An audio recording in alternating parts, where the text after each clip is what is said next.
Hello everyone, आज हम यहाँ पर चर्चा करने जा रहे हैं इकोनॉमी के अंतर्गत हम एक ऐसे टॉपिक को लेकर जो लगातार आप इसके बारे में न्यूज़पेपर में पढ़ते रहते हैं।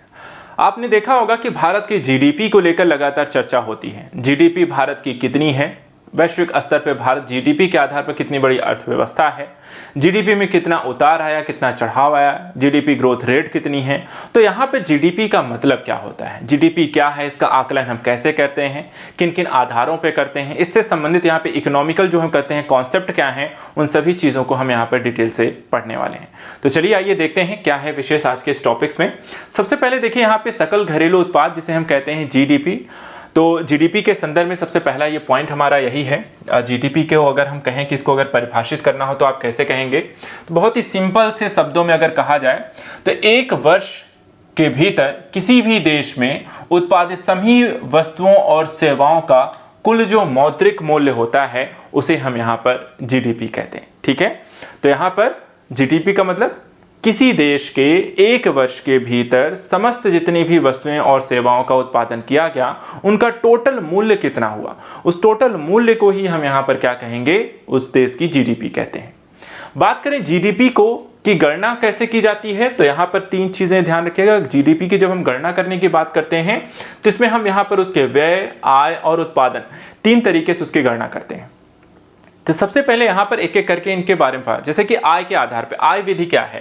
तो आय विधि क्या होती है, यह किसी देश की अर्थव्यवस्था या विकास दर पर का अनुमान लगाने के लिए एक आर्थिक यहाँ पर देखा जाए स्नैपशॉट एक तरीके से प्रदान करते हैं, जिसमें हम जानकारी एक तरीके से देखा जाए तो लोगों की आय में कितनी वृद्धि हुई है, कितना यहाँ पर देखा जाए पहले की आय और वर्तमान की आय में कितना यहाँ पर ग्रोथ आई है, उस आधार पे हम कह सकते हैं कि हाँ देश की जीडीपी में ग्रोथ हो रही है कि नहीं हो रही है। ठीक है, कि किसी एक व्यक्ति की मान लीजिए 5 साल पहले आय यहाँ पे 5,000 थी और आज यहाँ पर हो सकता है वो 15,000 कमा रहा है, तो यहाँ पे उसकी आय बढ़ी, अर्थात देश में यहाँ चीजें अच्छी हुई, अर्थात ग्रोथ यहाँ पे अच्छी हुई है। तो एक आय विधि के आधार पर आप गणना करते हैं। जीडीपी किसी देश के समग्र जीवन स्तर कल्याण की यहाँ पर सटीक माप लेकिन नहीं करता है। ठीक है, तो यहाँ पर एक चीज को ध्यान रखिएगा, जीवन स्तर की और कल्याण की अगर बात करें तो ये सटीक आकलन जीडीपी के माध्यम से हम नहीं कर सकते हैं। दूसरी तरफ यहाँ पर जीडीपी का अगर आपको आकलन करना हो तो यहाँ पर देखिए क्या कर सकते हैं आप, एक रूल यहाँ पर आप इसके लिए यूज कर सकते हैं। उपभोग की गई जितने भी वस्तुएं और सेवाएं हैं जिसको हम सी से प्रदर्शित करते हैं, निवेश जिसको आई से इन्वेस्ट करते हैं, इन्वेस्टमेंट का प्रदर्शित कर रहे हैं, सरकारी व्यय जिसे हम जी से प्रदर्शित करते हैं, और उनमें से अगर हम देखें तो निर्यात और माइनस यहाँ पे आयात आप कर दीजिए, उसको माइनस कर दीजिए, जितना भी आएगा एक सिंपल सा अगर हम रूल यहाँ पे लिखें तो जीडीपी बराबर सी प्लस आई प्लस जी और एक्स माइनस एम, ये यहाँ पे ये रूल होता है, सीधा से कॉन्सेप्ट है। अगर आप ये निकाल लेते हैं तो आप आसानी से जीडीपी निकाल सकते हैं। और यहाँ हर चीज का अपना एक मतलब है। सी का मतलब हुआ कंजप्शन, जो भी आपने वस्तुएं और सेवाओं का उपभोग किया है। आई का मतलब जितना इन्वेस्टमेंट किया गया है। जी का मतलब सरकारी व्यय से है। एक्स का मतलब निर्यात से है और एम का मतलब आयात से है। ठीक है, अब बात करते हैं, देखिए जीडीपी जो होती है यहाँ पे दो तरीके की होती है, एक नाम मात्र की जिसे हम कहते हैं नॉमिनल जीडीपी या एनजीडीपी, और एक होती है वास्तविक जीडीपी जिसे हम आरजीडीपी कहते हैं। तो पहले हम नॉमिनल जीडीपी की बात करते हैं। इसमें देखिए जो मौजूदा कीमतों पर जीडीपी की बात करते हैं। नॉमिनल जीडीपी जो होती है, नाम मात्र की जीडीपी का मतलब हुआ कि वर्तमान समय में, वर्तमान स्थिति पे जो बाजार कीमत वस्तुएं सेवाओं की होगी, उस आधार पर जब हम जीडीपी की गणना करेंगे तो उसे क्या कहेंगे, उसे हम कहेंगे मौजूदा कीमतों पर जीडीपी की गणना, जिसे हम एनजीडीपी या नाम मात्र की जीडीपी कहेंगे। इसमें देखा जाए तो इसमें मुद्रास्फीति आपको और बढ़ी हुई कीमतें भी आपको यहाँ पर शामिल होती हैं, और इसे उत्पादन की विभिन्न तिमाहियों अर्थात एक ही वर्ष की तुलना करने के लिए यहाँ पे उपभोग किया जाता है। अर्थात तिमाही का मतलब हुआ कि जैसे हमने जनवरी से स्टार्ट किया, जनवरी फरवरी मार्च पहले 3 महीने, फिर वहां पर हमने अप्रैल मई जून में देखा, तो अप्रैल मई जून का तिमाही और जनवरी फरवरी मार्च की तिमाही में कितना अंतर आया, उसकी यहाँ पर हम तुलना कर सकते हैं किसके माध्यम से, नाममात्र जीडीपी के माध्यम से। तो यहाँ पर मौजूदा कीमतों पर जिसमें मुद्रास्फीति भी शामिल होती है, तिमाही के आधार पर जो हम गणना करते हैं जीडीपी को, उसको हम नाममात्र की जीडीपी कहते हैं। उसके उलट अगर हम बात करें यहाँ पर वास्तविक जीडीपी क्या होती है, तो वास्तविक जीडीपी में देखिए मुद्रास्फीति समायोजित जीडीपी होती है, और ये एनजीडीपी की तुलना में किसी अवस्था के उत्पादन का अधिक सटीक यहाँ पर प्रतिमान प्रस्तुत करती है। ये 12 वर्षों या उससे 12 या अधिक वर्षों की जीडीपी का यहाँ पर हम इसमें तुलना कर सकते हैं। और इसमें देखा है जीडीपी जो मूल्य होती है अविस्फीति कारक का उपभोग करके गणना की जाती है, जिसमें हम देखा जाए तो एक तरीके से मुद्रास्फीति को हटा करके एक आधार वर्ष के आधार पर जब हम जीडीपी की गणना करते हैं तो उसे हम यहाँ पर कहते हैं वास्तविक जीडीपी। ठीक है, यहाँ मुद्रास्फीति को शामिल नहीं करते हैं, एक आधार वर्ष को इसको लेते हैं। लाइक हमने मान लीजिए 2015 ले लिया, तो 2015 में वहाँ पर जो वस्तुओं कीमतों की यहाँ पर स्थिति थी और वर्तमान समय में यहाँ पर वस्तुओं कीमतों में कितना यहाँ पे अंतर आया, उस आधार पर हम देखते हैं कि हमारी जीडीपी यहाँ पर कितनी है, जिसमें मुद्रास्फीति को हम इसमें शामिल नहीं करते हैं। ठीक है, अब यहाँ पे देखिए जीडीपी के मूल्य अविस्फीति कारक आपको अगर निकालना हो तो उसके लिए एक सिंपल से यहाँ पे रूल है। इसमें एनजीडीपी प्लस आरजीडीपी को शामिल कर लेते हैं, एक यहाँ पे 100 कर लीजिए, जो भी आएगा वो यहाँ पर आपको अविस्फीति कारक की स्थिति आपको मिल जाती है। तो जीडीपी आपको पता चल गया। ठीक है, जीडीपी गणना 3 आधार पर करते हैं। उसमें आय विधि कौन सी होती है, नॉमिनल जीडीपी क्या होती है और रियल जीडीपी क्या होती है, ये आपके बेसिक आपके कॉन्सेप्ट हो गए। अब यहाँ पे देखिए कुछ और यहाँ पे ऐसे ही कॉन्सेप्ट आते हैं, जैसे कि कुछ एग्जाम्पल यहाँ पर आपको दे दिए गए हैं ताकि आपको थोड़ा समझने के लिए आसान हो जाए। ठीक है, जैसे कि एक उदाहरण यहाँ पे है कि ऐसे ले लेते हैं, समझिएगा। उदाहरण है कि एक ऐसे देश पर विचार करें जो केवल ब्रेड का उत्पादन करता है।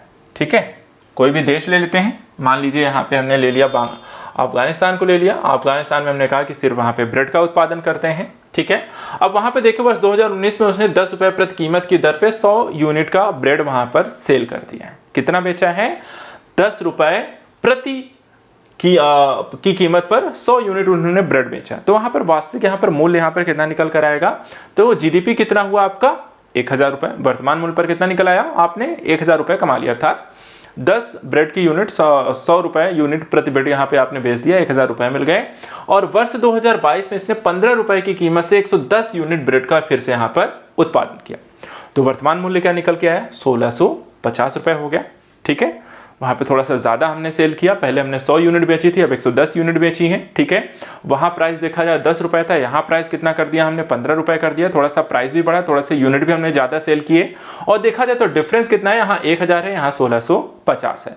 तो अब आरजीडीपी और एनजीडीपी अगर आपको निकालना हो तो वहाँ पर क्या होगा, अब हम इसी में देखिए, तो ये तो नॉमिनल जीडीपी है जो उसी रेट पे हम निकाल रहे हैं। ठीक है, अब आरजीडीपी अगर आपको निकालनी हो तो यहाँ पर हम देख सकते हैं कि वर्ष 2022 के लिए आरजीडीपी का आधार वर्ष क्या हो गया, 110 रुपये। ठीक है, यानी कि 10 रुपये बराबर 1100 रुपये। तो यहाँ पर क्या निकल कर आया कि यहाँ पर जीडीपी जो डिफ्लेटर होगा वो 1650 1100 में यहाँ पर देखा जाए तो आपको अगर माइनस कर देंगे तो निकल कर आया 1.5, अर्थात कि देखा जाए तो 150% यहाँ पर देखा जाए कि डिफरेंसेस या परसेंटेज या आपको जीडीपी डिफ्लेटर निकल कर आता है। तो इस तरीके से हम देखें जो मुद्रास्फीति होती है या जितना डिफरेंसेस आते हैं वहाँ पे नॉमिनल और रियल जीडीपी में हम उसकी गणना इस आधार पर करते हैं कि पर्टिकुलर किसी वस्तु की कीमत तब कितनी थी, अभी कितनी है, वहाँ पर कितना कीमत में अंतर आया है, उसके माध्यम से कितनी यहाँ पर डिफरेंसेज आई हैं, उस आधार पर यहाँ पर आपको नॉमिनल और रियल जीडीपी निकाला जाता है। लेकिन आपको इतना मैथमेटिकल होने की जरूरत नहीं है, सिर्फ एग्जाम्पल है, सिर्फ आपको इतना ध्यान रखना है कि नॉमिनल जीडीपी मुद्रास्फीति शामिल करती है और करंट कीमतों पर आपको निकाली जाती है, जबकि रियल जीडीपी उसमें मुद्रास्फीति को शामिल नहीं किया जाता और एक आधार वर्ष के आधार पर निकाली जाती है। सिंपल है। ठीक है, चलिए अब बाकी यहां पर देखा जाए कुछ ऐसे ही कॉन्सेप्ट और आते हैं, जैसे कि जीडीपी क्या होता है, जीएनपी क्या होता है और जीएनआई क्या होता है। तो जीडीपी हमने यहाँ पर पता कर लिया कि किसी एक देश की भौतिक सीमाओं के भीतर आर्थिक गतिविधियों को मापता है, जिसमें देशी विदेशी स्वामित्व वाली संस्थाएं भी शामिल हो सकती हैं।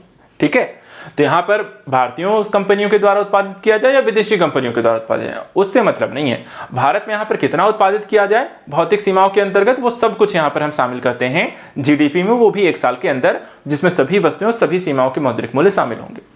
लेकिन हम जब जीएनपी निकालने की बात करते हैं तो जीएनपी यहां पर अलग हो जाएगा। ठीक है, जीएनपी कैसे यहां पे अलग हो जाता है, जीएनपी में देखिए किसी देश के सिर्फ मूल निवासी, ठीक है, इसमें विदेशी शामिल नहीं होंगे, मूल निवासियों के द्वारा या निगमों के द्वारा उत्पादित की गई समस्त वस्तुओं सेवाओं का मूल्य जो होता है यहां पर इसमें शामिल किया जाता है। इसमें विदेशी स्वामित्व वाले घरेलू निर्माता आपको शामिल नहीं होते हैं। ठीक है, तो यहां पर ये आपको डिफरेंस आ जाएगा, यहां पर सिर्फ हम मूल निवासी मूल निगम को शामिल करते हैं, विदेशियों को शामिल नहीं करते हैं, और इस तरीके से यहां पर आपको जीएनपी इसमें शामिल होती है। और इसमें देखा जाए इसमें विदेश में स्थित मूल निवासियों के द्वारा जो भी निर्माण होता है वो भी हम इसमें शामिल करते हैं।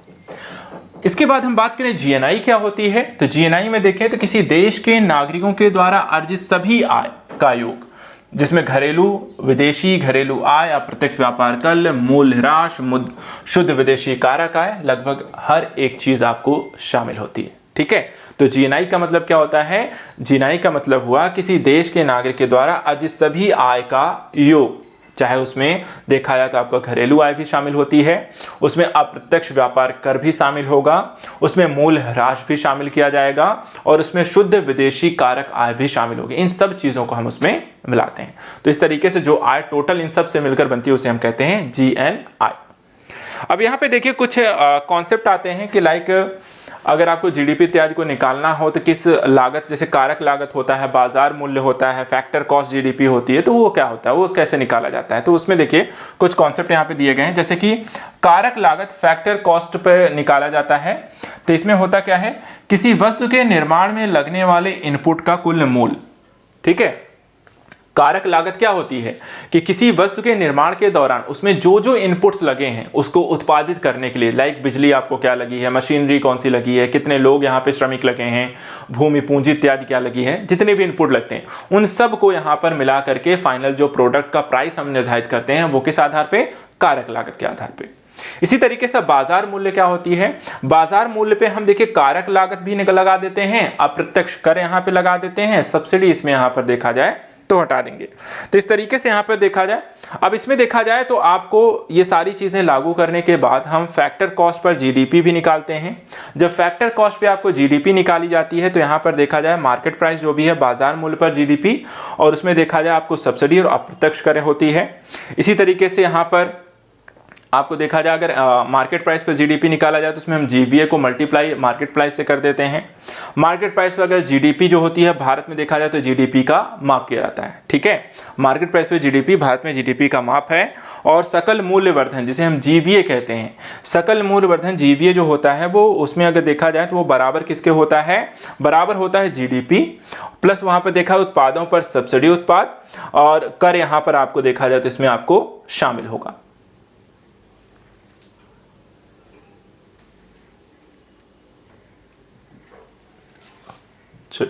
इसके बाद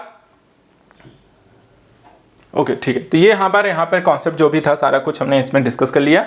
ये इकोनॉमी से रिलेटेड, बाकी जो जीडीपी से रिलेटेड जो फैक्चुअल जो डेटा हैं इनको ध्यान रखिएगा। बहुत बेसिक से कॉन्सेप्ट हैं लेकिन ये बहुत बार बार आपको एग्जाम के क्वेश्चंस के रूप में बनते आते हैं कि जीडीपी क्या होती है, रियल जीडीपी क्या होती है, नॉमिनल जीडीपी क्या होती है, फैक्टर कॉस्ट क्या होता है, ठीक है, कैसे निकाला जाता है, जीडीपी जीएनपी में क्या होता है। और इसी तरीके से अब देखा जाए तो जीडीपी और एनडीपी यहाँ पे निकाला जाता है। ठीक है, जीडीपी में से हम मूल्यह्रास को घटा दें तो यहाँ पे एनडीपी निकल आएगा और जीएनपी से भी हम मूल्यह्रास निकाल दें तो हमें एनएनपी निकल आता है। तो ये सिंपल से यहाँ पे कॉन्सेप्ट हैं जो कि एग्जाम में आपसे बार बार पूछे जाएंगे, तो इनको यहाँ पर आपको ध्यान रखना है, रिवीजन कर लीजिएगा। नेक्स्ट वीडियो में ऐसे और टॉपिक को लेकर आएंगे जो कि यहाँ पर बेसिक आपकी इकोनॉमी से रिलेटेड क्वेश्चन हैं, कॉन्सेप्चुअल हैं और बार बार यहाँ पर आपसे पूछे जाते हैं। आज के लिए इतना ही, thank you so much and good luck.